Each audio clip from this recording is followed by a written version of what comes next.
For me, it's an honor to be in front of a crowd and have people that want to learn about Sculptra Aesthetics. Who is a candidate for Sculptra Aesthetics? For me, it's anybody that is in those decades where you're going to experience already having bone loss, bone remodeling.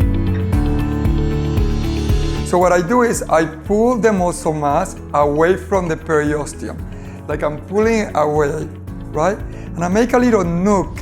So I pull the muscle mass and I'm gonna enter underneath the muscle mass. We say supraperiosteum, but in reality, we're trying to really imitate that deep fat compartment that is very attached to the periosteum. So we lift the muscle mass, make a little nook here, enter.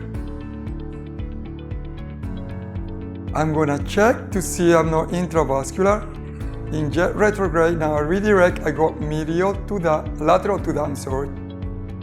Inject a little bolus, and then redirect towards the apex or malar eminence, check, and inject the rest. So I did something that looks like this.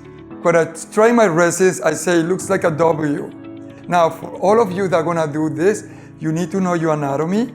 So make sure that you know where the infraorbital is. So that was syringe number 1.